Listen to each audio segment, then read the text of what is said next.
Hey guys, how you going? Hope you're all doing very well. This afternoon I'm going to be doing another movie review. This movie is a thriller from Sweden, Swedish language English subs, released in the year 2021, directed by Elaine de Borg, and this film is called Red Dot. So Red Dot is about a married couple. Before they were married, they were living separately, so life was a lot easier, but now that they're married, they're living together and things start to crumble. The wife is believing that the husband is not around enough to support her, so she starts to second guess getting married was a good idea, but the husband desperately wants to save the marriage, so he decides to spend the weekend with her alone under the northern lights. And so they're going to go out to rural Sweden in the snowy lands, and they said that if you get lucky to see the northern lights, it's a sight that you will remember for life. So this is what he believes they need, but then unfortunately during their romantic getaway one evening there is a red dot that follows them, and the red dot goes from their tent and it starts to follow them on their bodies when they get out of the tent to see what's going on. So initially they think it's a joke, but then it quickly dawns on them that it's far from a joke, and in fact it has turned into something quite terrifying. And so their romantic getaway has turned into a fight for survival, and whether or not they can actually get out of it is something you're going to have to find out for yourself, because that's as far as I'm going with my synopsis. Now my thoughts on Red Dot. I was so excited to see this film. This is a movie coming out on Netflix, so I really wasn't risking much by watching it, but it was a Scandinavian movie, and it's a Scandinavian movie with a lot of hype. A lot of people here on YouTube were saying it was a great film and that it had a great twist, and it was definitely a movie that you have to watch if you're into really downbeat, depressing films. And so I thought it ticked all the right boxes to entice me to watch it. And so I was really hoping that Red Dot wasn't going to be a victim of overhype, but I always had that in the back of my mind, is that you have to be very careful judging a film based on what others have actually given you to start off with. But I was hoping that Red Dot would be one of those exceptions where it actually matched the hype, it actually matched that pedestal that Scandinavian cinema has set for itself. But unfortunately, that is the reason why I came away from Red Dot very disappointed, is that it's not a bad movie by any means. It's actually a very competent film. The cinematography is absolutely breathtaking. It captured the rural lands of Sweden in a way where it was breathtakingly beautiful on one side, but on the other side it can turn very cruel and ugly with a click of the fingers. And so the movie does turn around very jarringly by about the halfway stage, and you think, okay, well, it's not exactly this environment that I'm seeing that I was in awe of.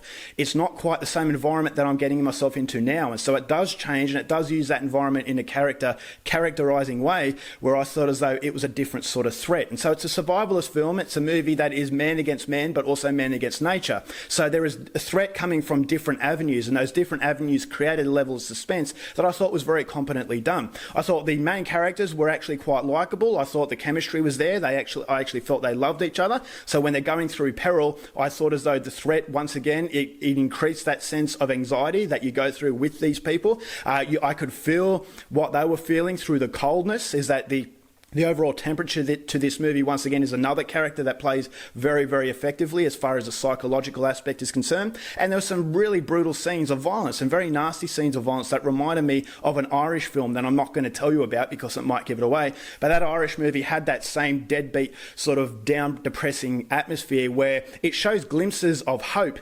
And those glimpses of hope is that false sense of security, is that, okay, it's given me hope to continue watching and hoping the best for these characters, but the overall consistency in the tone kind of, it just lowers it down in a way where I always thought as though, okay, I really hope that things are going to work out, but something's telling me that things are going to go down really badly for these people. And so it does give you that, as I said, that false sense of security, but at the same time that really negative feeling. And so it's definitely a downbeat, depressing movie that shows you the ugliness of humanity. But if you like that kind of thing, I definitely think it works in that regard. And so you have the ugliness of humanity up against the sheer beauty of the atmosphere of nature, but also showing you the ugliness of nature. So you've got the beauty at the start of the film, but that beauty quickly turns against them. And so they're up against all these odds. And for that, I really got behind this couple, and I was hoping that they would survive.